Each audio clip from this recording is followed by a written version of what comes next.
Oke, baik. Assalamualaikum warahmatullahi wabarakatuh. Oke, terima kasih. Selamat pagi semuanya, teman-teman. Pagi. Ini ada Yayal nggak ya? Ada Yayal nggak ya? Ada, oke. Kalau saya bilang selamat pagi, berarti teman-teman jawabnya pagi ya? Oke. Kalau saya bilang semangat pagi, teman-teman jawabnya pagi, semangat pagi, Alfamart hebat. Oke, semuanya selamat pagi. Selamat pagi. Semangat pagi. Semangat pagi, Alfamart hebat. Oke, sekali lagi sampai lampunya pecah. Semangat pagi. Semangat pagi, Alfamart hebat. Oke, terima kasih, applause buat kita semua. Oke. Izin memperkenalkan diri sebelumnya, teman-teman. Perkenalkan, nama saya Muhammad Arifki Ramdhani, biasa dipanggil Arifki ataupun Rifki. Biasanya sih kalau anak-anak toko panggil saya Pak Rifki. Ya. Saya punya request nih untuk teman-teman, asal jangan panggil saya Pak Arif.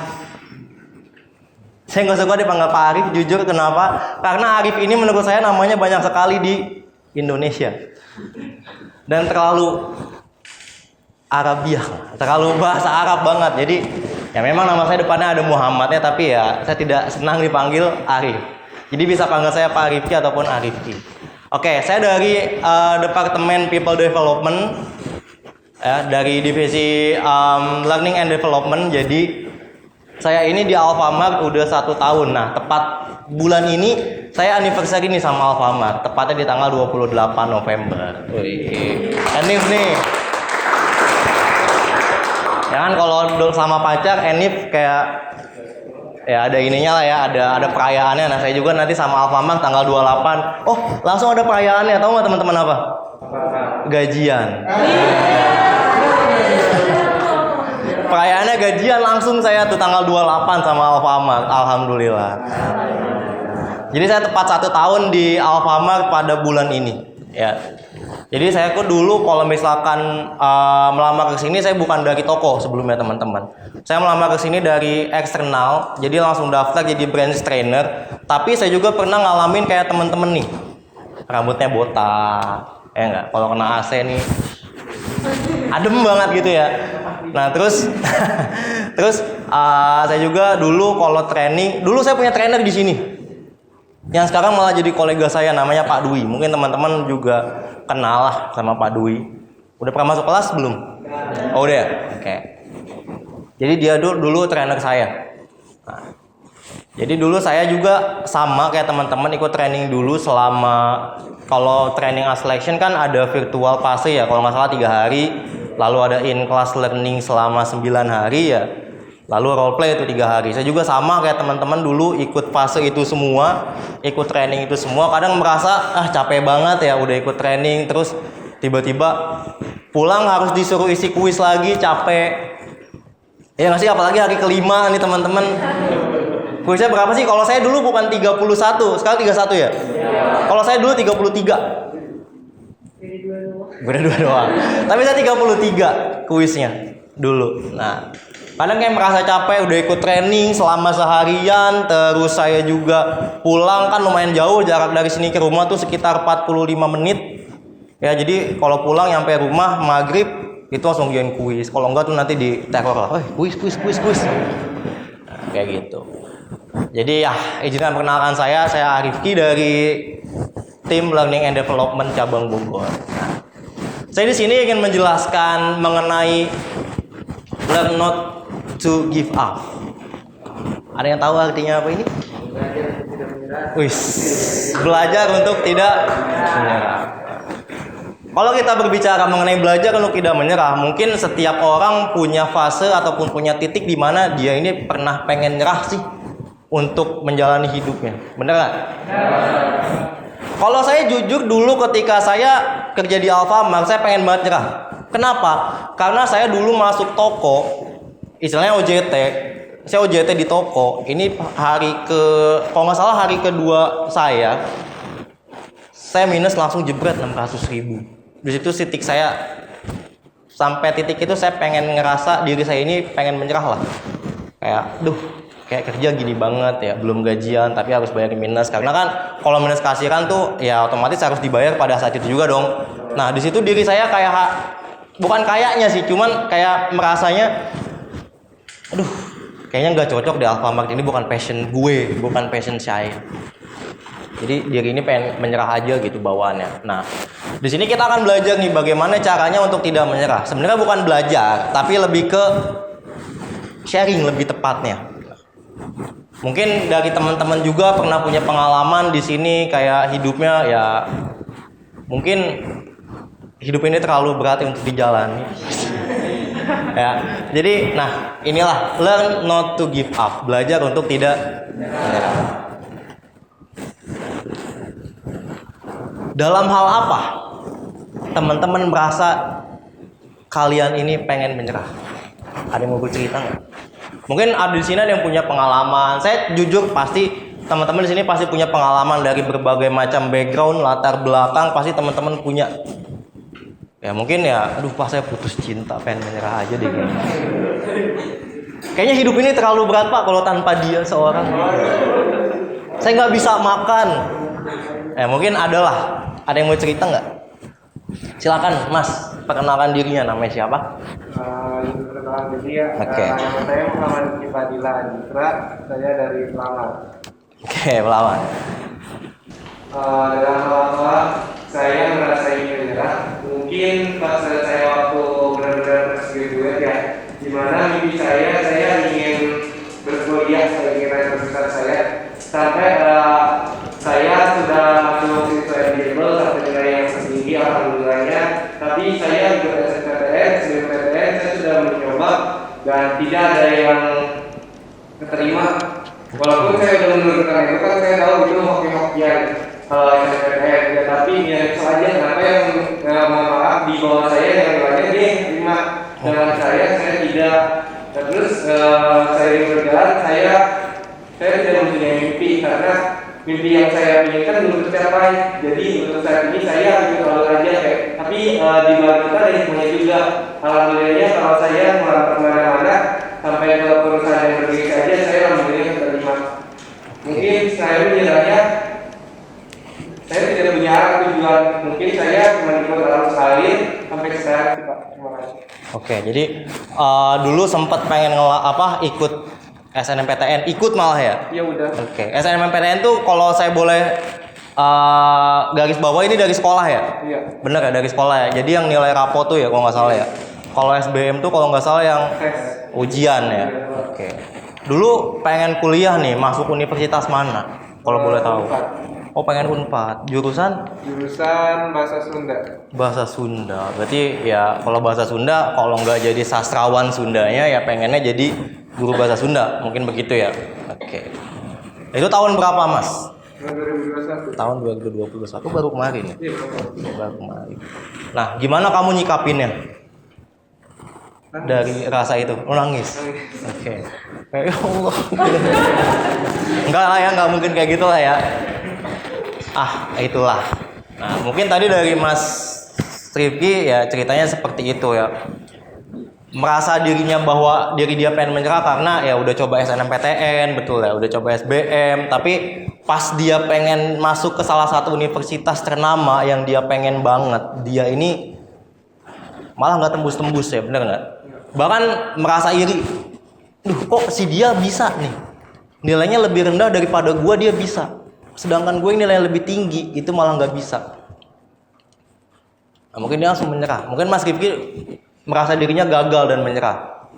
Tapi nggak apa-apa, itu kan cerita. Tapi kan dibalik cerita tadi, dibalik ya bukan dibilang kegagalan juga ya. Dibalik historinya tadi, backgroundnya tadi, mungkin dari situ ada hikmahnya kayak yang dia sebutkan tadi ya. Ya udahlah, nothing tulus aja, ngikutin alir aja. Arusnya mau kemana ikutin. Intinya nanti pun ada hikmahnya seiring berjalannya waktu.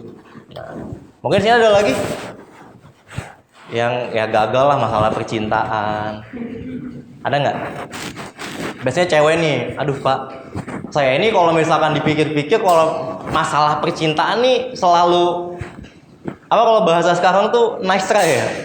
Nice try, ente ya? Saya ini selalu ente Pak, selalu nice try. Jadi saya selalu gagal lah kalau percintaan Pak. Jadi saya pengen menyerah Pak.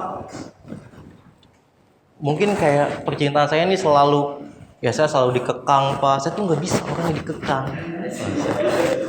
Mungkin ya, ada lagi nggak yang mau bercerita? Mangga siapapun. Saya mendengar dong dari yang perempuan nih. Ada? Dalam hal apa kalian merasa ingin menyerah? Mungkin di sini backgroundnya berbeda. Kayak sorry to say ya, saya ditinggalin orang tua. Itu saya pengen ya udah diri saya nyerah karena nggak punya harapan hidup lagi, mungkin nggak punya tujuan lagi. Harus ke siapa saya ngadu sebenarnya? Harus kemana saya lari ketika nggak ada orang tua untuk bercerita, nggak ada keluarga untuk memayungi saya ketika saya diterpa masalah, ketika saya ditimpa musibah, mungkin seperti itu ya. Nah, mungkin dari teman-teman ini punya latar belakang yang berbeda seperti yang tadi saya bilang di awal. Tapi teman-teman jangan pernah merasa menyerah lah dalam kondisi apapun, dalam hal apapun yang sedang teman-teman jalani. Ya, karena nih. Ini tadi waktunya, kapan? Kalau tadi Mas Rifki kan kapan waktunya itu adalah ketika dia mau daftar ke salah satu universitas ternama. Sangat ternama di Indonesia. Gagal. Udah coba berkali-kali cara SNMPTN. Gagal. SBM gagal juga. Mungkin ikut ujian mandirinya juga gagal. Tapi kan dibalik itu semua ada hikmahnya. Ya.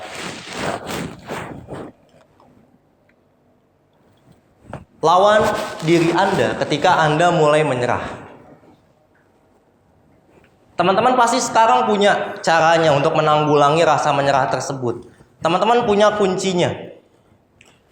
Kalian pasti punya cara tersendiri untuk menangani jika diri kalian pengen menyerah. Ya mungkin ketika tertimpa musibah, teman-teman tertimpa masalah, ini punya cara pengeluarannya sendiri, solusinya sendiri untuk diri kalian sendiri itu seperti apa. Mungkin itu balik lagi sama teman-teman gimana caranya, itu balik lagi. Nah, yang saya garis bawahi di sini adalah ketika teman-teman ngerasa diri kalian ini mulai menyerah nih, ngerasa bahwa diri kalian ini udah mentok lah, udah tok aja di situ, udah nggak bisa kemana-mana. Mungkin ya udahlah, kalau misalkan gue harus mati sekarang, ya udah gue mati aja deh. Dibandingkan gue harus tetap hidup, dibandingkan gue harus tetap, saya harus tetap jalan terus, tapi nggak tahu tujuannya untuk apa. Nah, di sini adalah yang biasanya timbul, masalah-masalah yang biasanya timbul ketika diri kita ini merasa kayak ya udahlah, kayaknya gue nyerah aja deh dalam hidup ini. Ya siapin tali ya kan. Siapin tali tiba-tiba patah semangat. Pernah ngerasa patah semangat? Dalam hal apa? Banyak. Salah satunya apa, Mas? Apa, Mas? Kamu salah satunya apa, Mas? Ketika patah semangat.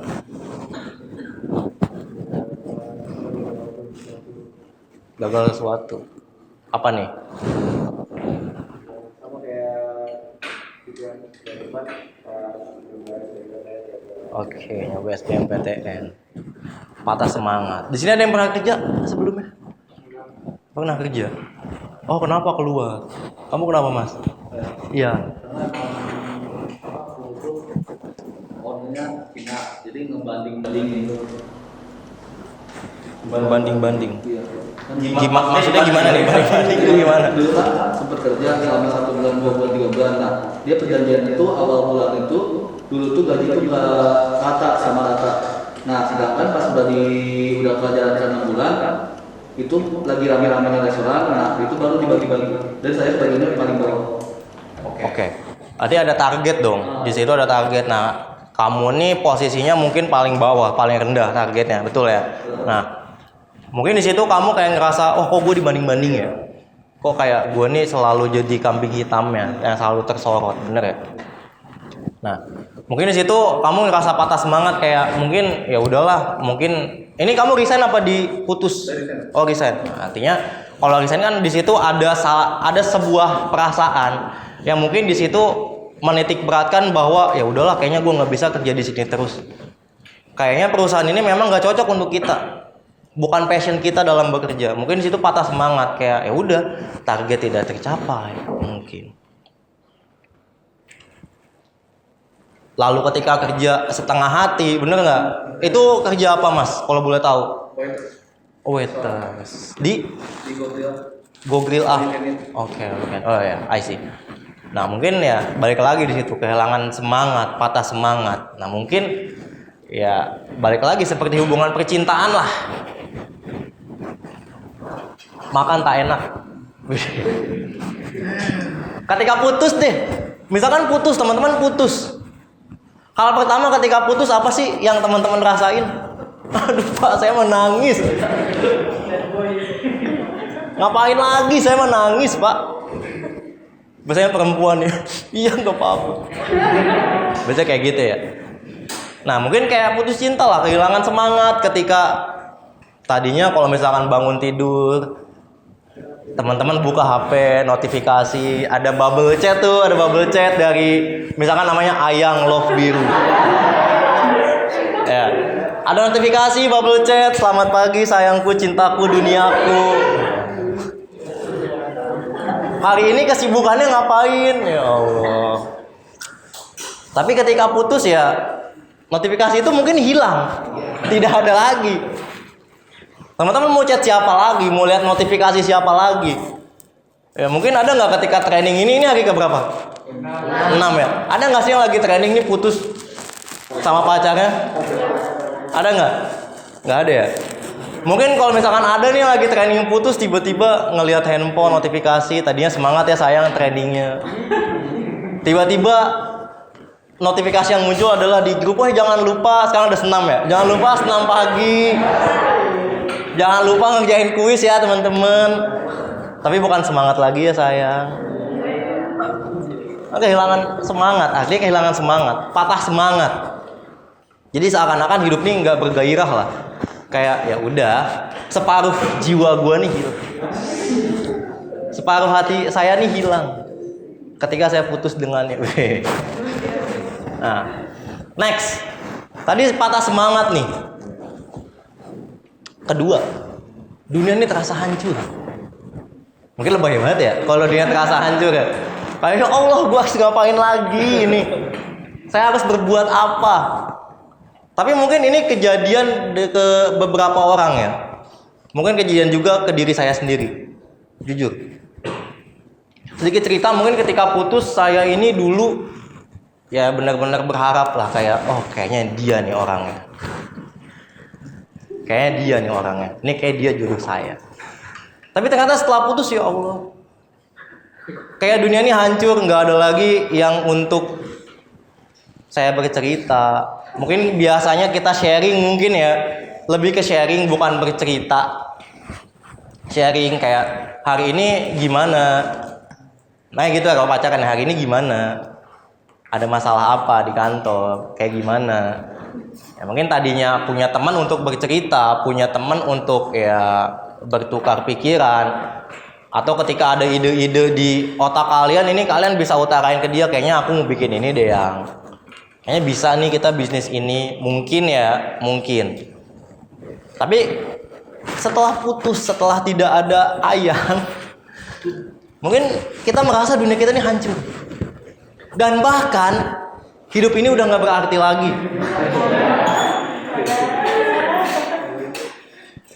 Bahkan merasa sebagian orang hidup ini tidak berarti lagi. Ya udahlah, udah gak ada apa-apanya lagi hidup ini. Mau kayak gimana ke depannya, mungkin ya udahlah, ikutin aja arusnya. Ikutin aja apa?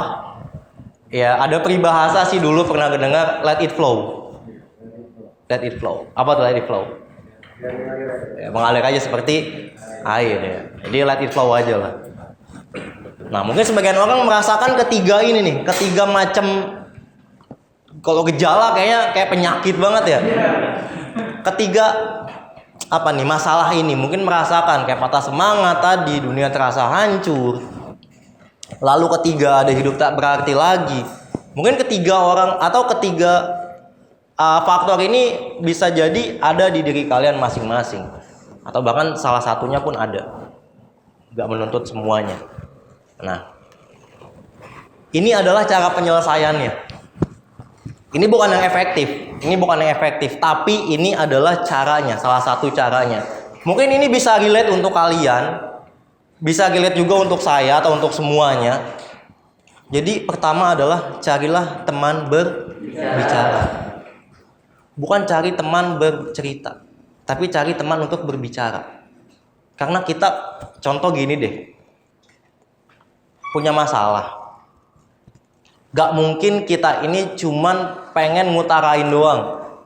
Kayak ya udah, aku sebenarnya kayak gini permasalahannya. Saya sebenarnya kayak gini permasalahannya sama dia.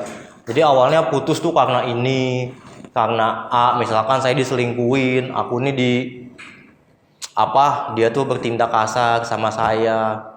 Dia ini nggak bertanggung jawab sama saya. Mungkin dari yang pertama ini carilah teman yang bercerita. Teman untuk bercerita. Ketika teman-teman punya teman untuk bercerita, punya bestie nih untuk cerita, yang suka dengerin keluh kesah kita, mungkin hidup kalian akan sedikit tentram. Bukan tentram sih, maksudnya lebih ke arah, aduh kayaknya enak ya punya seseorang yang bisa ngedengerin cerita saya, keluh kesah saya. Jadi carilah teman untuk bercerita. Atau di sini ada yang masih cerita sama orang tua, ayah. Biasanya kalau anak perempuan ini lebih cenderung atau lebih condong ini deketnya sama ayah ya. Bener nggak? Enggak ini. Bener nggak? Saya pernah mendengar sebuah kalimat, sebuah pepatah dari seseorang dulu. Jadi cinta pertama seorang anak perempuan ini adalah seorang ayahnya. Bener gak? Berarti mungkin yang laki-laki nanti berpikiran, berarti Pak nanti kalau saya jadi ayah saya akan menjadi seorang cinta pertama anak saya dong. Saya pernah mendengar kalimat tersebut lah. Mungkin kalau laki-laki, balik lagi nih ke arah berlawanannya, lebih condong atau lebih cenderung kalau laki-laki ini dekatnya sama seorang ibu. Bener? Ada yang suka masih cerita nggak sama ibunya di sini?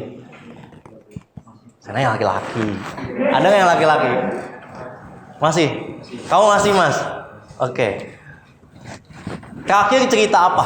Kalau boleh tahu. Training ini kah? Training ini. Oke. Contohnya gimana?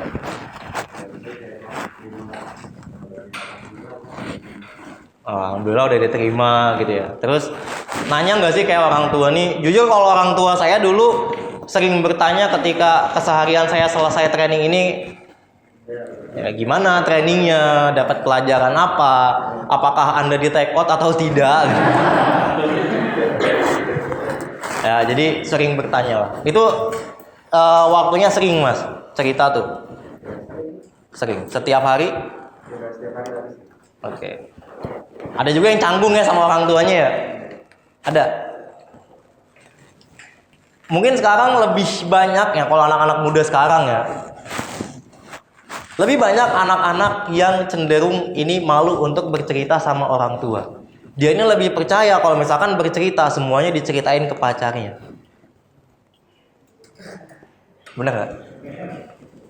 Jadi ya punya masalah apa yang kayaknya gini banget deh hidup aku. Justru kalau orang tuanya nih jarang bercerita. Justru menurut saya lebih enak nih cerita sama orang tua. Jujur, lebih enak nih cerita sama orang tua karena dia nih seperti apa ya, kalau dibilang peramal bukan, cenayang juga enggak. Jadi dia nih bisa tahu expect ke depannya nih. Kayaknya jangan ngambil ini deh. Dampaknya akan seperti ini. Dan mungkin itu terjadi kalau misalkan kita melanggarnya atau kita nggak mematuhi aturan, itu bisa jadi terjadi. Ya, bisa aja untuk beberapa case di luar sana. Intinya yang pertama, carilah teman untuk berbicara. Kedua, luapkan emosi. Cara kalian ngeluapin emosi gimana? Gimana? Oh, nangis. Ya kan, tutup pintu kamar, jebret.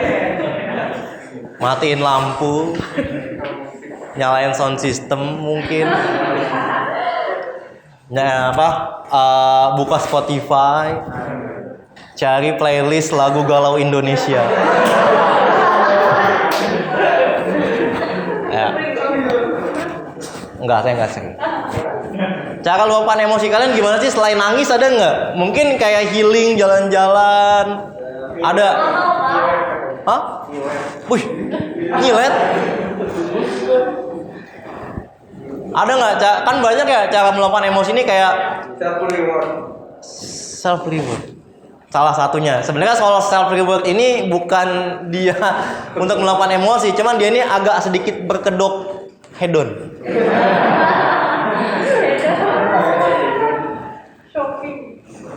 Agak sedikit berkedok hedon kalau self reward. Ya karena ya udah self reward iya sih, belanja ngasih apa yang kita mau, misalkan self reward pengen beli tas, ternyata harganya melebihi budget, ya kan bisa jadi hedonisme juga kan. Nah, mungkin yang nomor 2 ini luapan emosi ini banyak caranya ya. Kayak pertama misalkan healing, ya jalan-jalan lah, motoran kemana, atau staycation mungkin. Kalau staycation kayaknya berbahaya banget ya. Staycation mungkin, atau ya pergi kemanapun mungkin yang teman-teman suka, atau bahkan sekedar bercerita pun teman-teman udah bisa meluapkan emosi. Kan ada ya orang tuh kalau cerita nih sampai nangis-nangis banget. Gua kayaknya nggak bisa deh gini. Ya banyak lah caranya. Lalu ketiga, ingat tujuan Anda. Ingat tujuan kalian. Cita-cita kalian dari kecil apa? Mau diganti. Kalian memplanning apa sih di diri kalian ini untuk masa yang akan datang? Ada yang mau bercerita? Ya contoh, setelah lulus dari Alfamart ini, ya saya ingin berkarir Pak di Alfamart. Ini sedikit cerita aja ya. Kan di Alfamart ini teman-teman kalau mungkin nanti kedepannya masuk ke sini jadi seorang kru, itu kan nggak melulu teman-teman akan menjadi seorang kru, bener nggak? Teman-teman bisa terus berkarir di sini. Mungkin teman-teman nanti akan naik dari kru jadi seorang acos, naik lagi jadi cos. Bahkan teman-teman kalau ada karir internal, ya ada karir internal itu teman-teman bisa melamar. Misalkan teman-teman ada lamaran jadi seorang trainer di Alfamart, syaratnya teman-teman udah memenuhi kualifikasi, bisa nggak? Bisa. Teman-teman bisa melamar di Alfamart atau teman-teman bisa berkarir di Alfamart. Jadi jangan pernah takut teman-teman untuk mencoba. Coba deh, mulai dari sekarang. Ini sebenarnya sudah saya terapkan dari diri saya sendiri. Ingat tujuan. Ingat tujuan teman-teman kesini itu mau ngapain. Atau ingat tujuan kalian ini kalau misalkan berproses ini awal mulanya mau dapat apa. Contoh, ikut training ini tujuannya ngapain sih? Dapat kerja. Ini realistis. Dapat pekerjaan. Ada juga bahkan yang mungkin yang jawab, ada nggak yang datang ke sini pengen dapat ilmu? Ada? Saya kesini mau dapat ilmu Pak, mau dapat teman-teman baru, mau dapat ya mencoba hal baru. Tapi cobalah ingat tujuan awal kalian. Mungkin di sini balik lagi ya, kita berasal dari background yang berbeda-beda. Mungkin ada seseorang yang datang ke sini hari ini, detik ini, datang ke sini karena memang ingin benar-benar bekerja. Karena dia ini adalah tumpuan utama keluarganya yang akan menjadi sumber ekonomi pertama ketika dia bekerja. Uang gajinya akan dikasih sepenuhnya ke orang tua atau setengahnya dikasih ke orang tua. Ya, kita datang ke sini berbeda-beda backgroundnya. Ada yang mau melamar ke Alfamart cuman karena saya mah iseng doang Pak ngelamar, sebenarnya gabut aja di rumah. Jadi pengen kerja. Jujur pasti ada, ketika ditanya coba deh nanti tanya. Setelah ini kalian tanya ke teman kalian. Emang teman-teman kalau ikut training beneran mau kerja apa cuman ngilangin rasa bete doang sih? Coba tanya deh. Intinya refleksi diri kalian sendiri. Refleksi diri kalian sendiri mulai dari sekarang. Duh, kedepannya saya ini mau jadi apa sih? Akan menjadi seorang yang kayak gimana untuk kedepannya? Dan kalau boleh jujur, di Alfamart, teman-teman ini dijanjikan menjadi seorang karyawan tetap. Kalau misalkan kinerja kalian bagus. Ya. Kalau misalkan teman-teman punya kinerja yang bagus, ya, kinerja perform tuh, presensi bagus, itu teman-teman dijanjikan menjadi seorang karyawan tetap. Intinya ingat tujuan. Mungkin ada ya di sini yang ketika pulang dari sini mengeluh, aduh sudah ikut training, ngerjain kuis, harus penugasan toko, bikin video mungkin ya. Kalau saya baca sih ada bikin video di SOP-nya, bikin video, nanti di-upload. Capek banget kan, udah di kelas mikir, belajar, di rumah ditambah mikir ngerjain kuis. Tapi cobalah ingat tujuan teman-teman. Seperti yang tadi saya bilang, teman-teman datang ke sini punya background yang berbeda-beda. Mungkin ada yang di sini anak pertama, ada seorang kakak nih, apalagi laki-laki. Punya adik? Ya. Berapa paling banyak di sini adiknya? 2, 3. Anak pertama, adiknya 3. Pundak kamu berat, Mas. Selain harus membiayai keluarga, mungkin nanti bukan menafkahi ya, membiayai adiknya sekolah. 3.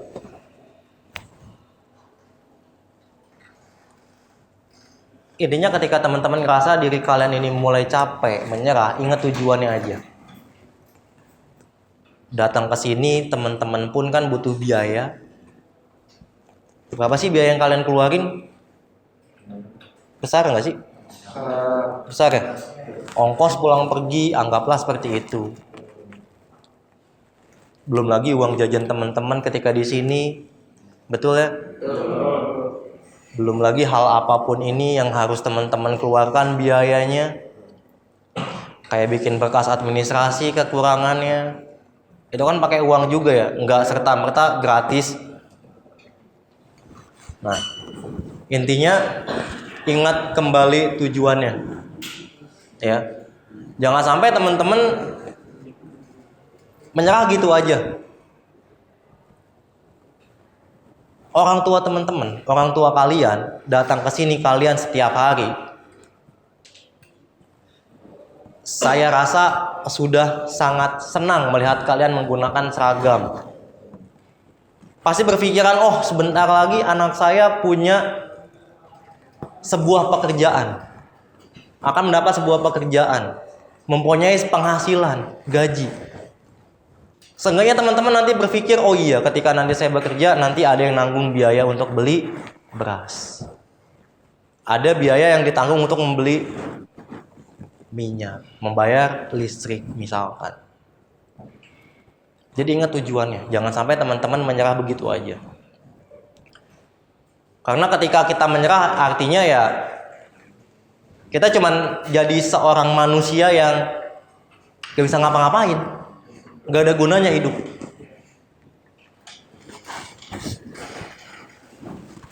Ayo gapai mimpi-mimpi kalian. Mimpi apa sih yang belum tercapai di diri kalian? Gapailah setinggi-tingginya. Ada pepatah dulu ya, gapailah mimpi setinggi-tingginya. Ini harus kalian lakuin. Gapai mimpi kalian. Mungkin at least kalau misalkan nanti kalian mungkin jodohnya perusahaannya tidak akan selamanya bekerja di sini, toh seenggaknya Alfamart ini sudah menjadi langkah awal kalian atau sudah menjadi langkah kalian ketika kalian mau mencapai mimpi tersebut.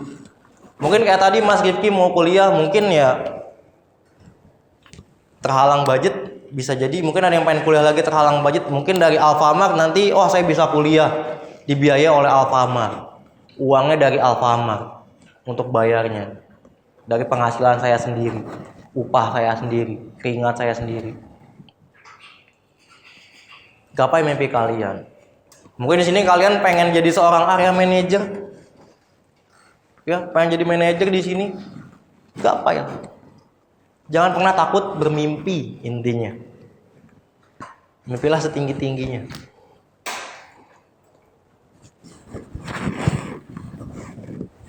Tak apa menjadi seperti glow stick. Tahu glow stick ya?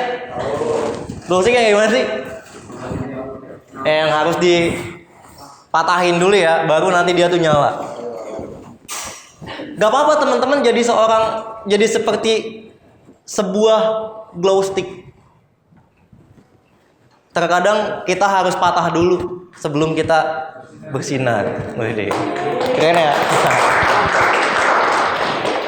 Ya, jadi ya, nah itulah hidup, itulah kehidupan. Terkadang harus ada di bawah dulu sebelum kita ada di atas. Terkadang kita harus tertatih-tatih dulu ya bahasanya, sebelum kita nanti ngerasain yang namanya kesuksesan, menuai yang namanya kesuksesan. Ya, ini nih, tanamkan di diri kalian. Tak apa menjadi seperti glow stick. Terkadang hidup ini harus patah dulu sebelum akhirnya bersinar. Oke, mungkin itu saja yang bisa saya sampaikan. Terima kasih banyak semuanya untuk teman-teman. Semuanya senang bertemu dengan kalian semua di ruangan ini. Terima kasih sekali lagi, senang melayani Anda. Wassalamualaikum warahmatullahi wabarakatuh.